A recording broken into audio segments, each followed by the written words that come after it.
వే bill, mining అనుమతులు లేకుండా ఇసుక అక్రమ రవాణా. పేరుకే టీఎస్ఎండిసి, పెత్తనమంతా సబ్ లీజు కాంట్రాక్టర్లదే. చర్ల నుండి భద్రాచలం వరకు చెక్ పోస్టులు దాటుకొని తరలుతున్న ఇసుక నెల నెల మామూలు మత్తులో జోగుతున్న రవాణా శాఖ టీఎస్ఎండిసి చెక్ పోస్ట్ అధికారులు ఒక్కొక్క బకెట్ కు అదనంగా 1000 రూపాయల నుండి 2000 వరకు అక్రమ వసూలు. ఒక్క బొక్కనతో పోస్తే 500 నుంచి 1000 రూపాయలు 2000 అనమాట. ఇక చూసి చూడనట్టుగా మొత్తం అధికారులు నిద్రమాతలో జోగుతున్నట్టుగా కనిపిస్తుంది. మేము చెప్తా ఉన్నాం, రాష్ట్ర ప్రభుత్వానికి అధికారులకు మేము చెప్తా ఉన్నాము, ఇక్కడ జరిగేటటువంటి అక్రమ ఇసుక మైనింగ్ తోని ఈనాడు కోట్ల రూపాయల నష్టము ప్రభుత్వానికి జరుగుతూ ఉంది.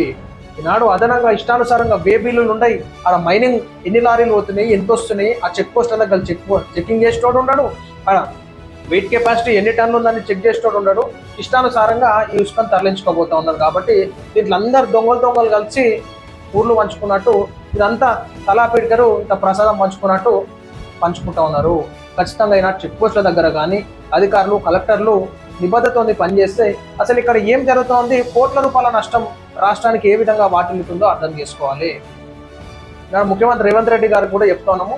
సో ఇక్కడ జరిగేటటువంటి తతంగము ఖమ్మం జిల్లాలో అయితే ఇసుక క్వారీల దగ్గర నుంచి తరలించేటటువంటి ఇసుకతోని రాష్ట్ర ఖజానాకి భారీ గండి పడుతూ ఉన్నది. ఇక పేరుకు మాత్రమే ఇది ఒక ట్యాబ్ పెట్టిరు, ఆన్లైన్లో ఇసుకలు పెట్టిరు ఒకటి, కానీ అది దానికి విరుద్ధంగా ఇక్కడ కార్యకలాపాలు జరుగుతూ ఉన్నాయి. ఒకసారి ఫోకస్ చేస్తే మీకే అర్థమవుతుంది. పేరుకు మాత్రం తెలంగాణ రాష్ట్ర ఖనిజాభివృద్ధి సంస్థ ఆన్లైన్లో ఇసుక బుకింగ్, ఆన్లైన్ చెల్లింపులు, లెక్కల పరంగా, రికార్డుల పరంగా ఇసుక రకం, పరిణామం, స్టాకు, యార్డ్ లాంటివి నిబంధనల ప్రకారం ఉండాలి. కానీ అవినీతికి అలవాటు పడిన చెక్ పోస్ట్ నిర్వాహకులు, రవాణా శాఖ, మైనింగ్, పోలీస్ శాఖల నెల మామూలు మత్తులో జోగుతుంటూ బిజీగా గడుపుతున్నారని భద్రాద్రి కొత్తగూడెం జిల్లా ప్రజా సంఘాలు ఆరోపిస్తున్నాయి. ప్రధానంగా చెర్ల మండలంలో 6 ఇసుక ర్యాంపుల నుంచి అక్రమంగా ప్రభుత్వ నిబంధనలకు విరుద్ధంగా చెర్ల భద్రాచలం రోడ్లను ధ్వంసం చేస్తూ అదనపు లోడుతో లారీలు నిత్యం విచ్చలవిడిగా రవాణా చేస్తున్న సంబంధిత అధికారులు చలనం లేకపోవడం, కనీస కన్నెత్తి చూడకపోవడం విశేషం. వాస్తవం ఇది. ఎంత లోడ్ కెపాసిటీ అసలు లారీకి ఉండాలి, ఎంత కెపాసిటీ ఉంది, ఆడ ఆర్టీఓలు పట్టించుకునేటోళ్ళు లేరు, అధికారులు పట్టించుకునేటోళ్ళు లేరు, ఏది ఇక్కడ ఉన్నటువంటి మైనింగ్ అధికారులు పట్టించుకునేటటువంటి ప్రసక్తి లేదు, ఎవ్వరు లేరు. మొత్తం ఏదంటే తల ఇంత వంచుకున్నట్టు మాటల పరంగా మత్తుల మామూల్లో జోగినట్టుగా మనకు కనిపిస్తూ ఉంది. సో ఖచ్చితంగా రాష్ట్ర ప్రభుత్వం దీని మీద ఫోకస్ పెట్టి ఉన్నటువంటి అధికారులు అందరూ సస్పెండ్ చేయరు, ఇక్కడికి సస్పెండ్ చేస్తే చక్కగా అవుతారు. మీరు చూడు 2 రోజులలో ఏ విధంగా మార్పు వస్తుందో.